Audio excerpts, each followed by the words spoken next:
great. All right, well, thank you everyone for joining, and thanks to Stillwater Library for hosting such a great series of programs. My name is Joanna Eccles, and I'm getting help from Jody and Aurora from the library. We're going to use the question and answer and chat functions as we go, and they're going to help manage the questions and such. And I am going to stop at a few points for questions, or we can even answer some of them during at Aurora's discretion. So thank you so much for joining. It's a gorgeous night here in Minnesota. I see lots of names on here, and because the global world is our new local in a way, I think there's people from all over on here. So I appreciate you all taking time on what might be a beautiful evening where you are to chat about birds, one of my favorite things. So by way of introduction, currently I am serving as the curator of birds at the Raptor Center at the University of Minnesota, where I'm responsible for the care and management of about 30 some odd education ambassador birds that live with us permanently. And they help us in our mission to teach people about raptors and the world that we share. Today, I'm not going to be talking much about raptors, except where it comes up naturally, but really speaking as a lifelong bird watcher, and I just love sharing this world of birds. So we'll get to it. And birds really are amazing. Even the commonest of species are astounding in their adaptations and their skills and their abilities.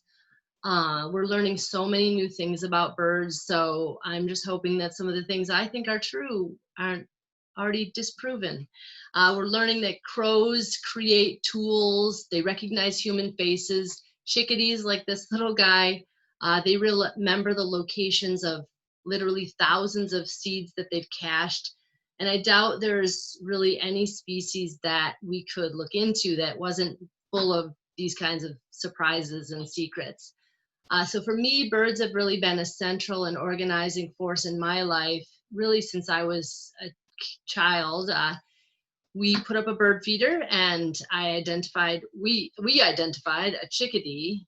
And then, as the story goes, I memorized the bird book as little kids sometimes do, things like that. And I've really been blessed to have found work with or on behalf of birds my entire adult life. So we can talk about some of those things if you want, but we'll get to them at the end if you're interested in some of those things. But besides being amazing, birds are essential, and they matter. And generally, if birds are doing well, then so do we. Birds are insect predators, they're seed dispersers, they're pollinators, they are the hunters and the hunted. They are key indicators of the quality and health of our environment, and they're really fun to watch as part of a $41 billion industry. And also they're protected. With a few exceptions, all birds are protected by state and federal laws because they're so important in so many ways. And birds are also accessible. They're often people's best connection with nature. Many have adapted to living extremely well around us, and really on any given day, in any given time or place, you have a good chance of seeing some kind of a bird. So they're really a good creature to connect us with nature. And they're also extremely complex and variable, with 10 to 18,000 species, depending on what study you look at. And the more you know, I think the more you realize how much you don't know. So it's sort of this wonderfully impossible dilemma and an endless opportunity for lifelong learning, which is another great thing about birding. So whether you know all or none of these are all Minnesota species and found across some of North America. I'd like to propose just right up front that we sort of put aside the notion of sort of levels in birding. Sometimes you hear about, like a beginning birding class or intermediate or advanced, and it really doesn't mean anything. And it's kind of relative and sort of unhelpful. So wherever you are, I guess I'd like to propose that you consider that you're exactly where you're supposed to be, and the experiences that you've had and the things that you've seen create this unique experience. So we won't consider this beginning, we won't consider this intermediate, we'll consider it how to become a better birder wherever you are. I think about it this way: when we consider all there is to know about any subject, including birds, we mostly tend to dwell in this space, the things we know about. And then there's also this space, the things we know we don't know, and we think that everyone else knows, but we don't know. But when you decide that to kind of dwell in this space, the don't know what you don't know, then suddenly there's no pressure, and it's all about fun and learning with every outing and every observation, every conversation. So that's kind of where I'd like to place us here, if we want to kind of ground ourselves in a place of even if you know a ton about birds, try to listen and see what you might learn. So what I'm going to do is I'm going to talk through some general tips, and then I'm going to talk about bird ID by sight and sound, and then we'll sort of switch and talk about tools, like physical tools that you could use for birding, and also online tools. So that's what we'll cover, and I'll stop probably right after talking about things to look for before we go into sound, and then I'll stop again after sound for questions. Okay, so first tip is to make a point to get out. It sounds really simple, but time goes by quickly, seasons come and go. Get out close to home or find new places to explore. It really doesn't matter. It's kind of the getting out that matters. And there's really always something to see. When we go out, we try to note what we saw that we wouldn't have seen had we stayed home. And oftentimes it's not what we had gone out planning to see. So it might be the moon, it might be a pink lady slipper, which was on one of my recent, a hatchling bird of some kind, or some animal doing something you had never experienced before. So here's an example. So you might even get to see a red-winged blackbird surfing on a Canada goose. I wish I had video of this because you really can't appreciate the speed that they were traveling at. You can kind of see the water in front of the goose. And I was at Wood Lake Nature Center, which is here in Minneapolis. This was last spring. When I saw this scene kind of unfold. And fortunately, a photographer walked up. We told him what we had just seen, and he was quick. And when it happened again a moment later, he was able to get a picture. And not only did we all enjoy this kind of crazy scene happening where the redwing was trying to drive that Canada goose away, I'm pretty sure, but we ended up staying together for the next 4 hours or so bird watching, and we are actually connected to this day. And the photographer's name is Rick, and he was generous enough to give me this picture, and I get to enjoy his pictures all the time now because of this serendipitous opportunity. So you never know what you're going to see.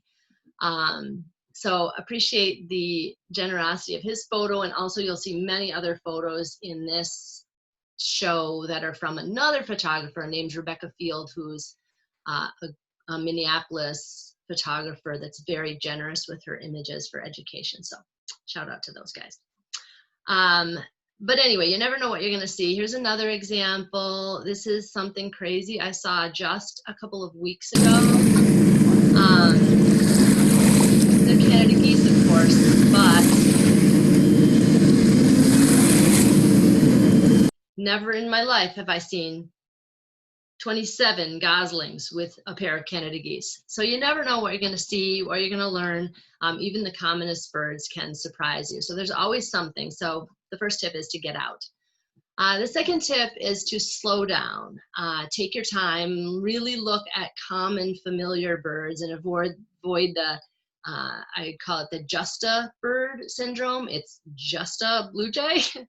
Because really, if you look at this bird and appreciate this bird or see this bird as if you had never seen it before, this may be one you've seen often, but how often have you really looked at it and appreciated it from head to tail? So take time to look at and know these familiar birds that live around you or that maybe we'll take for granted. So another story related to that. So a couple of years ago, I was walking my dog in a small park that's behind my house here in Minnesota, where I have spent literally countless hours. And I came upon the first blue-winged teal I had seen that year, the first one of the spring. And I quickly looked at it and then I went on. And then I kind of scolded myself and gave my own advice back to me and said, just look at that bird. It's the most extraordinary duck. I love ducks. They're very beautiful and variable. And so when I kind of backed up and re-looked at the blue-winged teal, into the field of my binoculars swam another duck, which is called a cinnamon teal, which is an extremely rare bird in our county, actually pretty rare all over Minnesota. And just by slowing down and paying attention to that blue-winged teal, I was able to see this bird that subsequently stayed in this pond for another 2 weeks, and hundreds of different birders came out to see it. So that was another kind of fun story. So take the time with whatever bird is kind of in front of you and think about the world of birds that is mostly lost on us. There's something people refer to as bird language. And it's all the subtle and sometimes not so subtle cues that birds are really giving us about what's happening in the world if you choose to kind of slow down and listen to what they're sort of telling you. And raptor people usually know the example of mobbing behavior. So when you see a lot of small birds making a big commotion, you know that maybe they're making a commotion over a raptor that's trying to hide. So that's one way we listen to bird language, but there's all kinds of things that birds can tell us if we just slow down and pay attention. So the tip that I got is think about increasing your sphere of observation while decreasing your area of disturbance. So be quieter as you walk and be more present and open and paying attention when you walk. So when we talk about identifying birds, I'll suggest that you consider this kind of a long game. So be comfortable and confident with what you know, which is exactly what you need to know right now, and go out with curiosity. And that way you can kind of build your knowledge as you go, every single time you go out. So let's talk about what goes into making an ID. But first, why do we need to ID birds? So over the years, I've met people who don't go out with binoculars, who aren't really interested in what the bird is, but in general, people want to name things. They don't want to know what things are. So bird ID is kind of like a matching game, and most people go straight to field marks, especially colors, and that might work when you have a bird like this red-headed woodpecker, but not so much when you have a super secretive sparrow that you might only get to see for a few seconds at the most. This is called a grasshopper sparrow.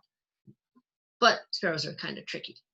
And also might not be so easy when you get a glimpse from below, which we often do. So the challenge is to find birds, get a good enough look to discern some important characteristics, and then match them to a name of some kind. And it takes time and practice like any skill.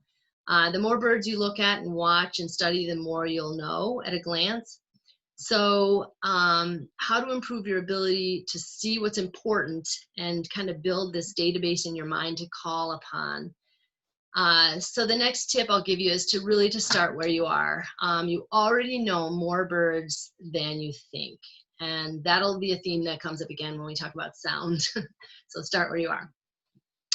So what to look for? Learning to see kind of involves many different things coming together.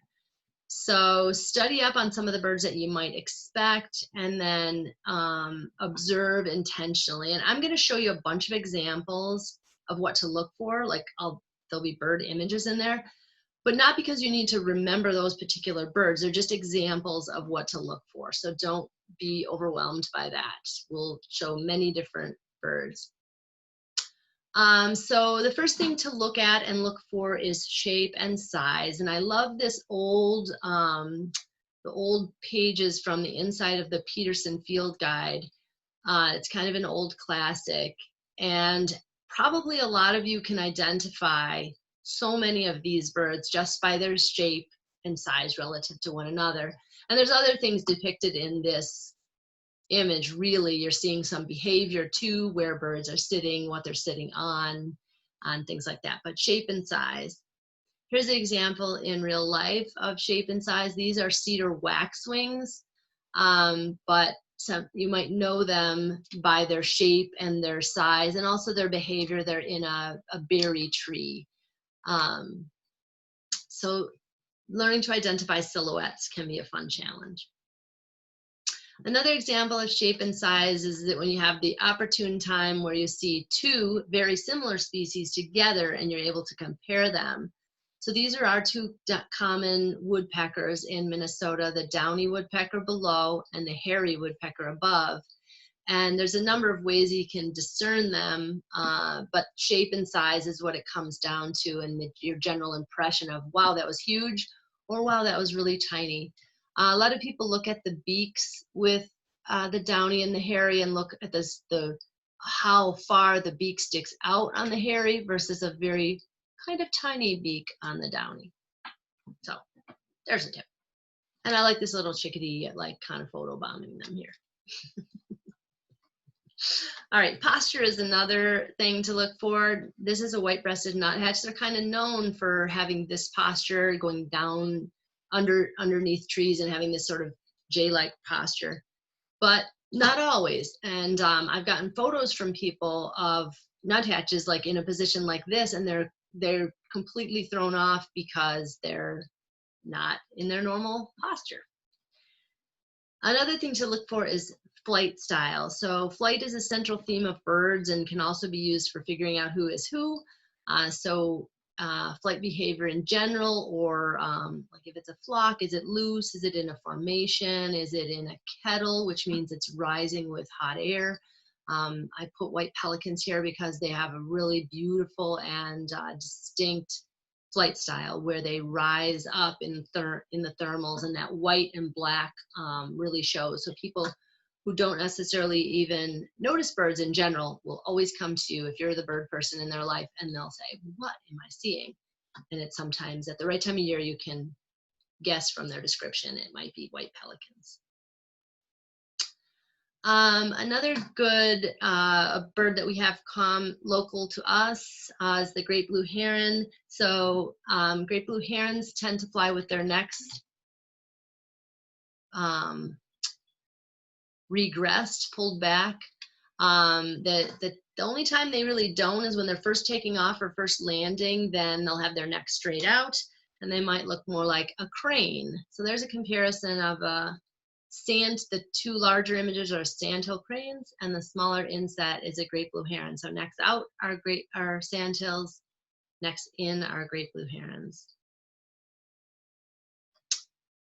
I think loons, when loons are flying, sometimes they're calling, which is super helpful, but I think they look very even, like kind of like a plus, long this way, long this way. They also have really big feet. They stick out way behind them. And that's because loons are diving birds and their feet are set way back on their bodies. Loons can actually hardly walk on land because their feet are set so far back on their body, but it makes their flight, their impression in flight really kind of distinct to me. And also look at behavior. What's the bird doing? Is it kind of flitting around like crazy? Is it standing still? Is it walking on the vegetation along the side of a marsh like the Sora rail? Is it singing from the top of a tree? Sometimes you can pick up things like the bobbing of a tail, or if it's scratching on the ground, or if it's going up a tree trunk or down a tree trunk. So Those are all things that can cue you into getting an identification. And then when you get to see ducks, a good tip for ducks is to first determine, there's kind of two big groups of ducks, some of them that dive and some of them that more stay on the surface. They call them dabblers. So dabblers will stay beyond the surface, foraging like these shovelers do. And other ducks will disappear below the surface, and those are divers. So that will automatically help you, like, narrow down the field. And of course, a key thing is habitat. So that could be a deciding factor. Where's the bird hanging out? On the ground, in trees, and then if in trees, are they in the middle? Are they in the top? Are they in the bottom? Besides the obvious, overall habitat, so a wetland, a grassland, a forest, on the water, things like that. So those are all things that are going to help you narrow down who's who. So now we can talk about field marks. After all those, you have to consider all those other things as well. And by that, for the most part, I'm talking about feathers. So feathers are unique to birds, and they're virtually all we see. All birds have feathers, but no other living creature on Earth does. So we could do a whole talk on feathers. Feathers give birds their brilliant colors and patterns, while also being lightweight and waterproofing, protecting, insulating. Feathers are pretty amazing. So the first tip I'll give you on field marks is one that I got really early on when I, the very first kind of nature or bird drawing course I took, which is, that understanding the arrangement of feathers and how they relate to the bird's shape and color pattern is kind of a critical part of identification. So it's not the names that are important here, it's knowing that there are specific tracks of feathers. And the amazing thing is, and the reason to learn this, is that despite the variety of body types, habits, and colors of birds, there is remarkable little variation in the arrangement of feathers on birds' bodies. So whether it's a gull or a downy woodpecker or an owl or a hummingbird, they have a lot of these same groupings of feathers, and often the color patterns and the textures are corresponding, if you will, to those feather tracks. Not always, certainly not always, and sometimes all the feather tracks, in the case of this gull, are white, but other times they are colored in different ways. Here's some better examples showing headshots of a number of birds. This will be in the front of pretty much every bird book, every bird ID book. So taking some time to just learn and notice that. And where this has helped me is when I've been bird watching in places where I don't know the birds very well, or if you're just learning the birds around you, then it helps you sort of systematically organize what you're seeing. So you can go, okay, the throat was white. It had a stripe through the eye, white under the eye, you know what I mean? So you can start to sort of parse out what you're seeing. Because sometimes, I don't know about you, but I get kind of excited if I see a new bird, and I sometimes can't tell what I'm seeing exactly. So that's a tip. And to kind of put it in practice on this real bird, you can see these different, this is a white-throated sparrow, and he is white in exactly his throat patch. These are specific feathers. These are specific feather tracks, you know what I mean? So you can begin to sort of sort out where you're seeing patterns.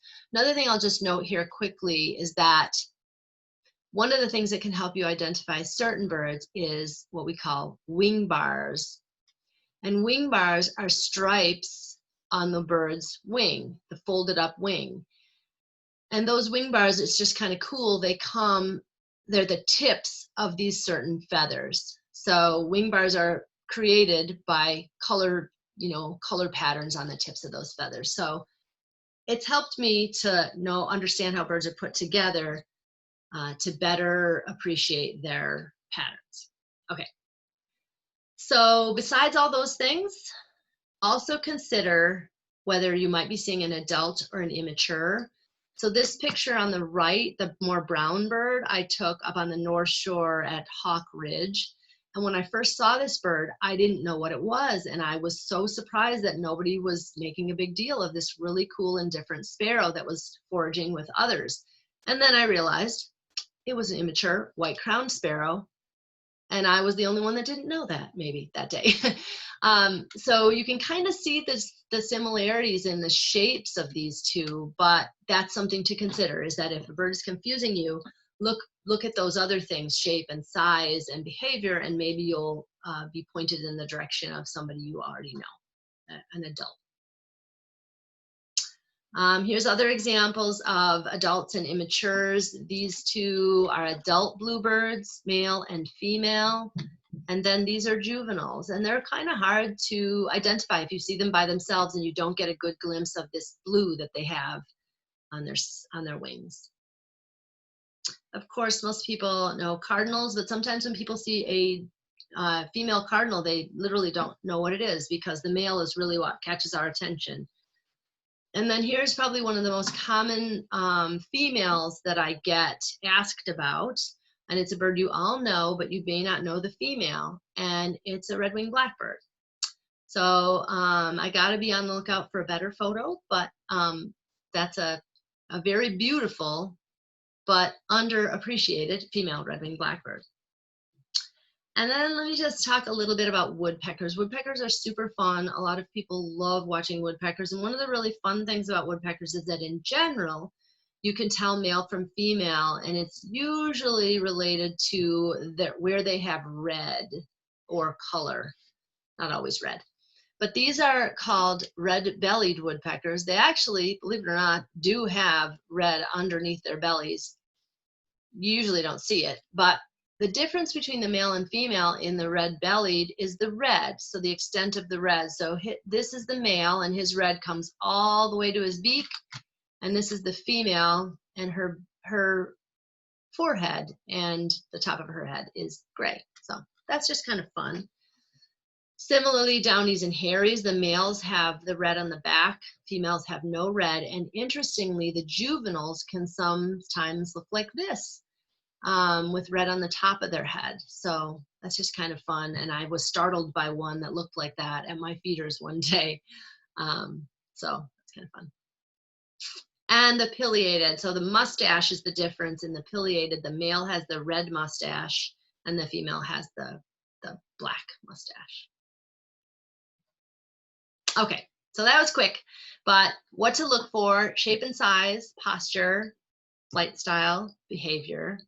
What habitat is it in and how's it using it? Then field marks, including feathers, and then also considering all those other things, male, female, adult, immature, and things like that. So that was kind of quick. Next, a way of practicing seeing.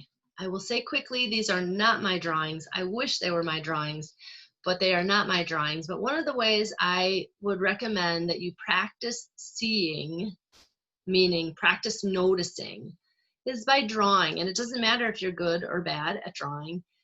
But what I'd love to give you as this challenge is, remember the blue jay we looked at from the beginning, I want you to consider not looking at a picture of a blue jay, not looking at a blue jay outside, and trying to draw a blue jay. And you'll see that you might not know a blue jay as well as you think you do. So drawing is a good way to help you sort of solidify your observations. And maybe you'll get as good as this someday. So next I want to talk about sort of this similar what to listen for. But are there particular questions? We're 37 minutes in, maybe from when we started. It's half an hour in. So Aurora, do you want to put any questions in here now, or do you want me to wait till the end? I think wait till the end. Okay. To address them. Okay, great. I might address them. All right, so what to listen for. So learning bird sounds is incredibly helpful for identification. You often hear a bird before you see it, or the song can confirm an ID, or it can alert you to a particular bird that you might want to spend time like searching out. But learning songs can be really daunting. It took me a long, long time. So I've literally been interested in birds since I was in 2nd grade. And it's only been in the past probably 10 years that I've gotten so much better at sound. So like anything, it's a skill, and it can be daunting. So I'll give you some tips. And again, we'll go here, start where you are. So as with kind of physical ID, this too is like a cumulative skill, and it builds upon itself. And what I want to do is give you some tips for song learning, and then a way to practice song learning. And again, I'm going to use examples in that, but not intending you to try to learn all of those, but just examples of different like ways of learning. So I think of like every year, I think I learned 5, and then by the next year I've lost 3. And then I learn 5 again and I lose 3. But if you think of it as a long game, then you've gained 2, right? Each year you gain 2. And if you do this long enough, then you'll start to really, really improve your not only listening skills, but your ability to recall who it is. So, okay, so some tips. I've got 6 tips for song learning. The first one is something we call mnemonics, or phonetic units. It's basically, ideas or associations that assist you in learning something. And this fun little poster is like the verbal depiction of all of these different birds, what they're actually saying. And sometimes that's super helpful. I'll give you an example of that. So the bird we are looking at a couple of times now is called a white-throated sparrow. I'm going to go back one. Their mnemonic is right here. It says, "Oh, sweet Canada, Canada, Canada," and I'll play it for you because my singing is not very good. And I'm going to turn it down if it's very loud. Sorry, people. So I don't know if you can hear that in it. But sometimes, I might go again here. Sometimes just having one of those associations can help trigger your memory if you're just having a hard time pulling it out. So a mnemonic, that's a really one common way of trying to remember a song. Birds that say their names, these are kind of the gimmies, chickadee-dee-dee. This particular bird is called a killdeer, and that's what it says is killdeer, killdeer, killdeer. There's a bird called a peewee that says peewee, and a phoebe that sounds similar to the peewee, but it's slightly different. And if you kind of think of the name, it actually really does help. So birds that represent their name, those are kind of first ones you can check off. Comparative ideas, bringing a song to mind. So an example, this is called a field sparrow, and the song that a field sparrow makes, and I don't have the song embedded, but I can pull it up and play it just over my phone. The sound that a field sparrow makes is likened to a dropping ball. Again, you don't need to learn this, just know that it's one way of learning. Let me see if this one does it for you.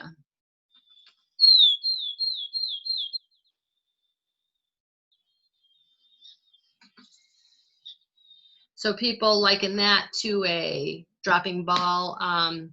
There's it might be there's a kind of warbler that people think of as like a squeaky wheelbarrow, and it really, really sounds like that. So the more things you can kind of connect these two in your memory, the better. So that's tip number 3. Number 4 is sort of descriptive words that might bring a song to mind. So like this is a wood thrush, and thrushes tend to be kind of flute-like. And I'll play the wood thrush, one of the most beautiful bird songs in the deep woods.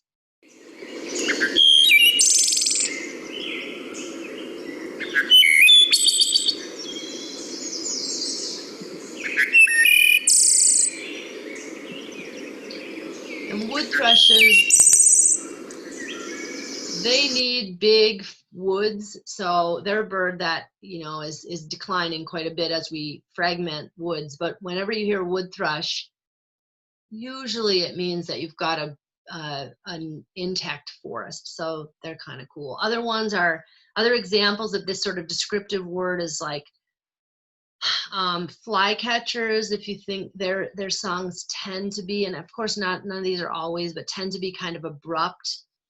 You might there might be a song that's ascending or descending. One of the thrushes I remember is the veery. I'm going to actually do that one too. And the way I remember the veery, and I hope I'm right on this, let's see if I'm right, is it's a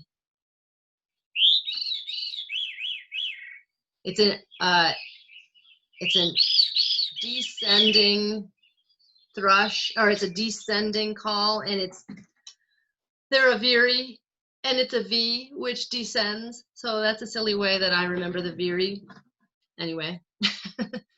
And then learning a baseline is another tip. So related or sometimes not related birds can sound familiar, can sound similar, and they can be confused with each other. So sometimes learning one can help you, give you a place of reference for learning the other. So a robin is a good example of this. Robins' songs can be compared to orioles and grosbeaks and tanagers. And when you learn one, then that's a baseline for comparing the other ones. So that's another tip. There's others that are similar to each other. Catbirds and thrashers are often confused, but there's a way to tell them apart. The vireos, some of them sound similar. So you don't have to, again, know all those. Again, it can be daunting, so don't worry about those details. But learning a baseline when birds sound similar can help.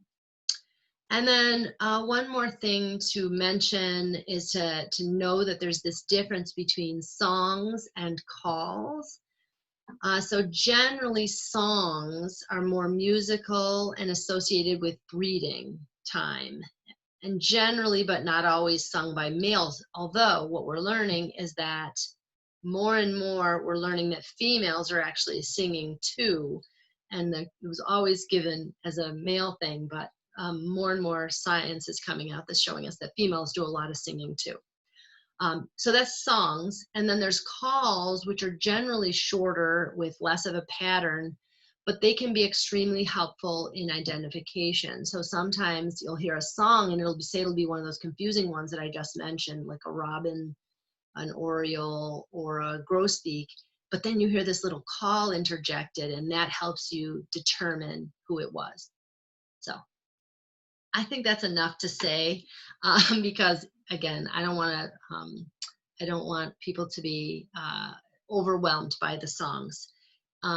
So I'll give you a way of practicing hearing. So the image on the right is actually from a notebook that I have, and this is a practice called sound mapping. And you can do it a number of different ways. You can do it on paper, so say like in a journal or just on a piece of paper, or this example of a school group that did it, they just did it on cardboard. And you generally sort of think of yourself, if you're doing it on a paper, you think of yourself in the middle of the paper. So literally like draw a chair. In this case, I drew the chair. And then you just sit and you listen. And I also note things like where the wind is coming from, where I feel heat, or maybe other things besides birds, an insect goes by. And then you begin to listen. And what'll happen is at first you'll hear the loudest, most obvious things, and then you sort of check them off your mental, so sorry, I had written it out here. I'm going to come back to that. So you check them off your mental checklist, and then what happens, and I've done this with every 5-year-olds all the way up to all ages of adults. And what happens across the board is you begin to hear a different layer that at first was not available to you. If you listen and sort of mentally check off what you're hearing, whether it be a bird or something else. And slowly you'll begin to hear more and more. And so then how I suggest you use this in practice, again, you don't have to do it. I do it when I'm walking, when I'm biking, when I'm jogging, whatever. So you're starting where you are. And what I guarantee you is that you know more than you think you know. So go outside and listen in this way. And for birds, we'll say, what birds do you hear that you already know? What you'll find yourself doing is checking off a few that you know. So check them off that mental checklist and then repeat, listen again. And then what'll happen is you'll get more and more practiced at labeling the ones you already know and then picking up the ones you don't know and need to learn. So try to learn that one. And then day after day, season after season, you'll pick up so many sounds this way, and it'll change your world in so many ways. So that's my tip for practicing sound learning. So next, okay, yeah. So next, I'm giving another talk next week, at same time, same place, about other aspects of birds that I'm calling Be Bird Friendly. And it's all the ways that we can help birds in our own yards, in our own communities, and also to get involved. So that's just a little plug for that. Some of the questions that I saw came through are going to be covered really well in that. And so join us for that, and we'll talk. It'll actually dovetail perfectly if you had the opportunity to listen to Lori Schneider, who I think is on the call today. So thank you for being here. Talk about pollinators. Some of the things that she talked about are so perfectly dovetailed with the things we can do for birds. So if you're available, come back to that. All right, so lastly, what I wanted to do was I wanted to talk about birding tools and how to use them.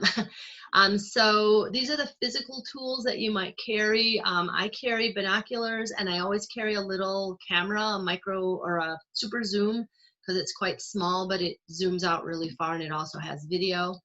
Even if I get bad pictures, sometimes they help me to ID something or to prove that I saw something that somebody might not believe. So I do carry those. I hardly carry a book anymore because mostly I'm using apps.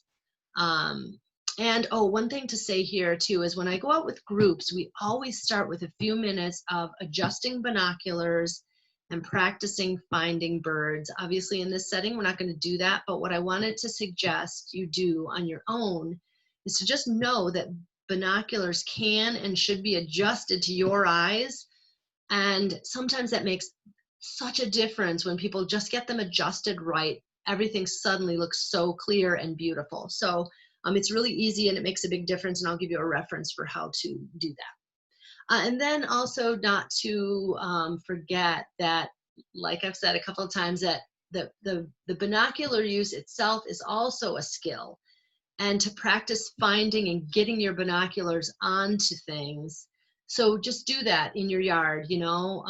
It can become second nature, and you can get really good at putting your binoculars right onto something. One little thing I do, I teach people, and I really do in practice, is when I spot something I want to put my binoculars on, I take a mental note of something distinctive about where it is, say a cross branch or a open spot or something. Just take a quick mental image of where I'm aiming for, and that makes it much harder to put my binoculars right onto the thing.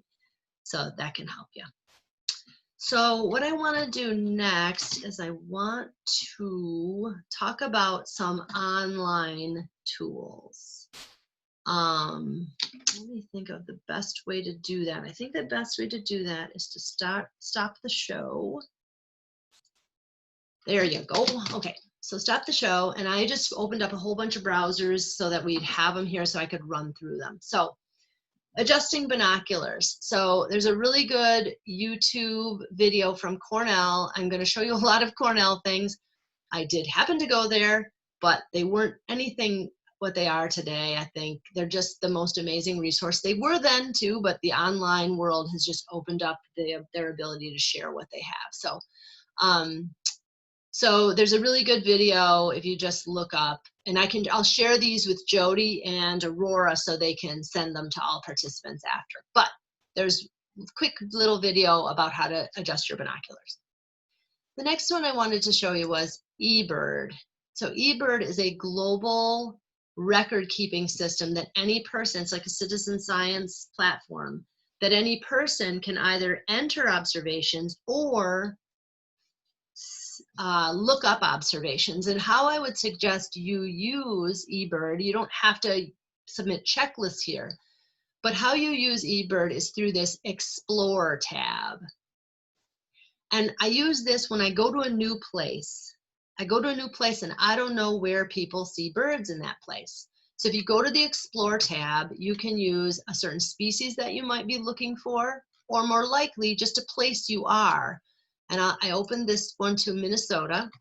And if you click on the map, then you'll see what happens is it opens to the whole state. And I'm just going to zoom in and show you what you might do. So say you're up in Duluth and you want to know where people are going. Now, it's not that this is the only place birds are. It's the places that people are reporting them from. So there might be an awesome place out in here. It's just that nobody's checklisting there. So that's just something to know. But the colors tell you how many species are observed. So I don't go into too much detail here, but in this way, you can find places to go bird watching. So this is the way you can find places near you, and you can also find people near you, because if you dig deeper, it'll show people are submitting checklists and showing you what birds they're seeing. So you can also, oh, that's similar. Okay, so that's a way of finding where to find birds. It's a super powerful platform. There's so much in here, but that's enough said for now. Cornell also has an online field guide that you can learn all kinds of different things. They have, you know, individual species information, and they also have, you know, current events and such in birding. So good place to go.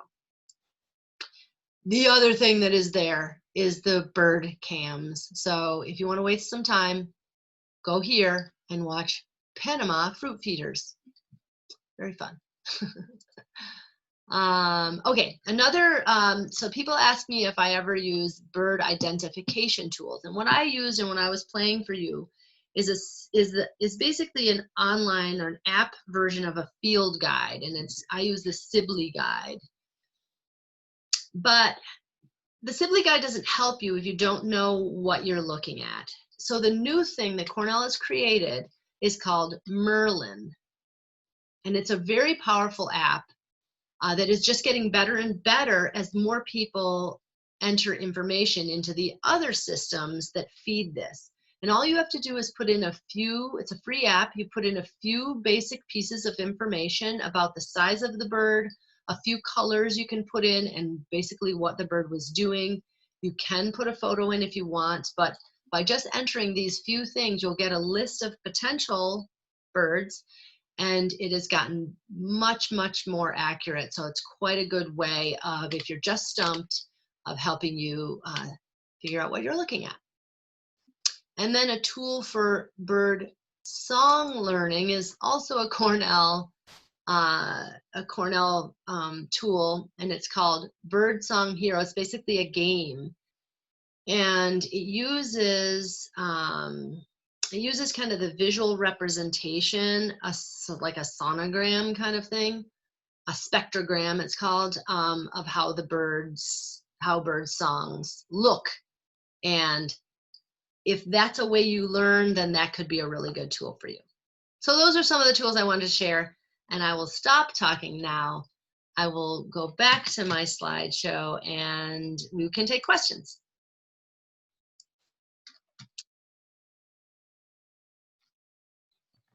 All right, so you covered some of the equipment questions. Do you have any recommendations specifically for budget binoculars for birding? Yes, good question. So yeah, binoculars can run Binoculars can run from under like $20 to literally thousands of dollars. And so there's a happy place in between.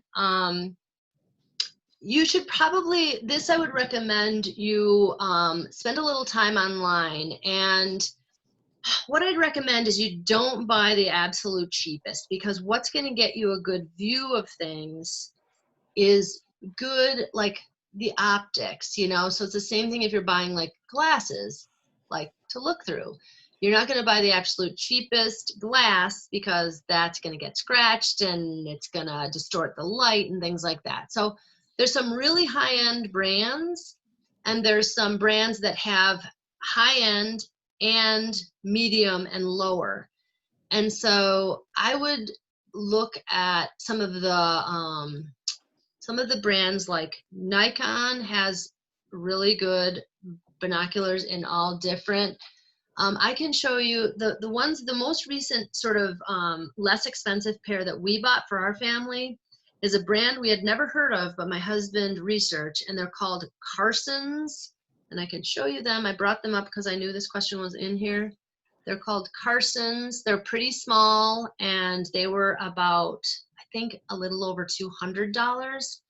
So you're going to have to spend a little to get good optics, but you can get pretty good. You can get pretty good binoculars for that kind of mid-range. So I hope that helps. Right. And then we got a number of questions about owls, tips about finding owls, how far away you should be, where they live. Okay. So we happen to have, I'm going to exit this again. I'm going to go here. We happen to have an amazing, world-renowned place for owls in Minnesota. It's called Sax-Zim Bog, which I know sounds crazy, but it is, there's a town, a former town. I think they're actually both kind of ghost towns. Now here it is. So you see where I am if you are Minnesotans.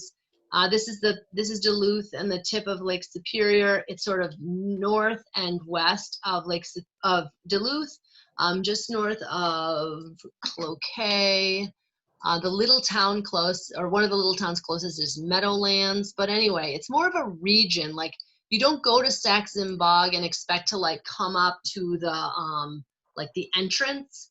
It's more like all of these roads surround this area that is renowned for owls that come down in the winter. So you can see almost, people have seen almost every owl species in Minnesota there. There are 12 species of owls in Minnesota.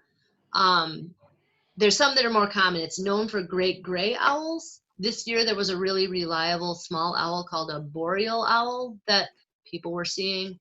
And the cool thing about that, and the odd thing, is that it's a winter birding spot. So most of their tourism is in the winter, and people come from all over the world to bird at Sax-Zim Bog. So that's a place you can find many kinds of owls. But I say that, but you actually don't have to go that far to find owls. Most of us live certainly within a mile of, is my best guess, of a great horned owl, or pair of great horned owls. Great horned owls have done extremely well living around us. They are what we call crepuscular, which means they hunt at dawn and at dusk. So they're actually, if you listen for them and hear them, you actually sometimes can spot them. So that was a lot on owls. Sorry about that. I should make a plug for the Raptor Centers. We have a number of owls that live with us permanently as education ambassadors, and tomorrow we are starting out our online digital programming, and our event is Meet a Great Horned Owl. So go to the Raptor Centers. It's not me, but one of our naturalists, another one of our naturalists, is presenting, and you'll get to meet one of our great horned owls. So a little plug for the Raptor Center. So you mentioned that your husband and you do collaborative birding. One of our questions is how you go about trying to recruit a spouse or friend or someone in your life to go birding with you. Oh, it's such a good question.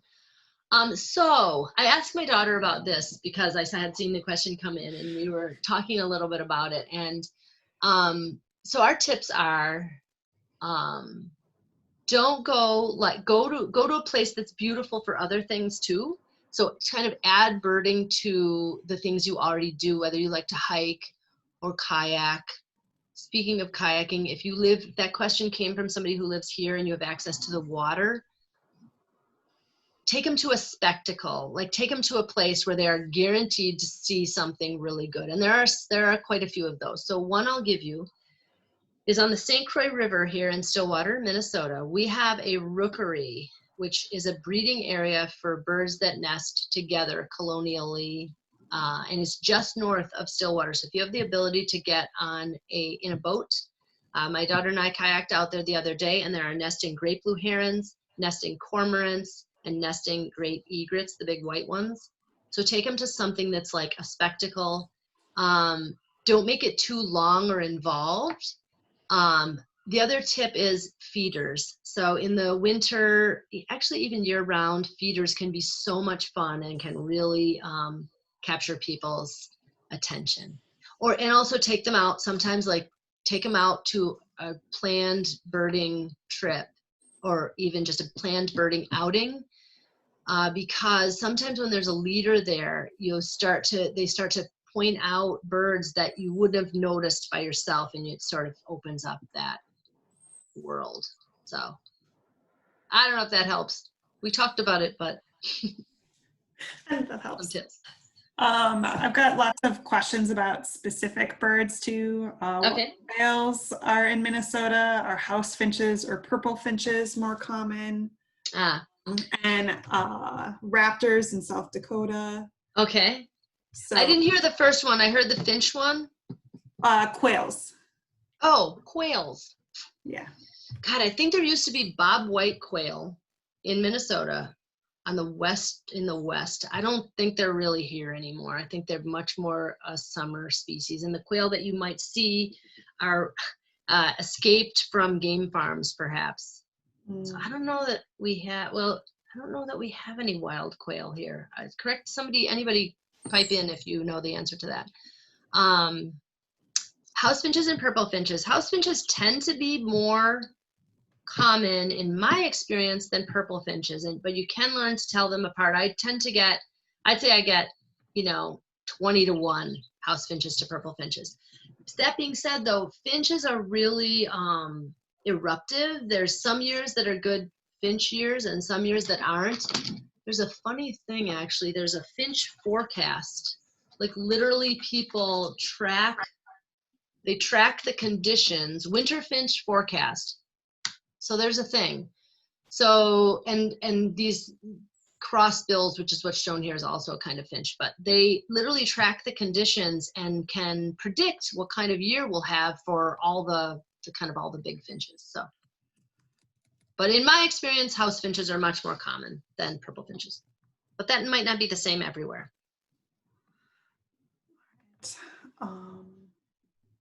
And any tips for identifying raptors in eastern South Dakota? A little bit further out. Yeah. So raptors of eastern South Dakota, I would venture to guess, are pretty similar to the raptors we have here in Minnesota.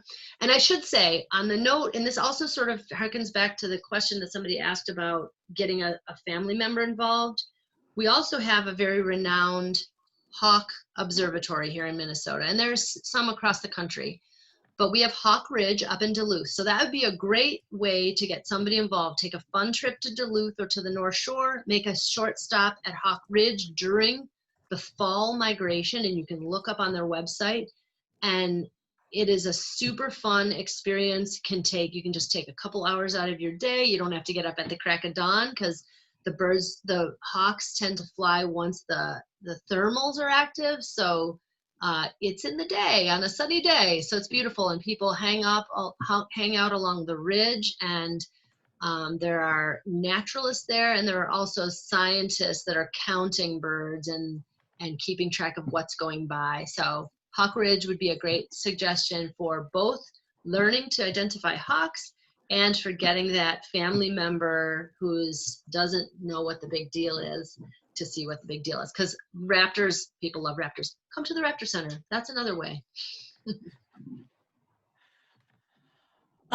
We've got kind of a few questions about bird feeders. Is that something you're Okay. covering next week, or do you want to deal with that now?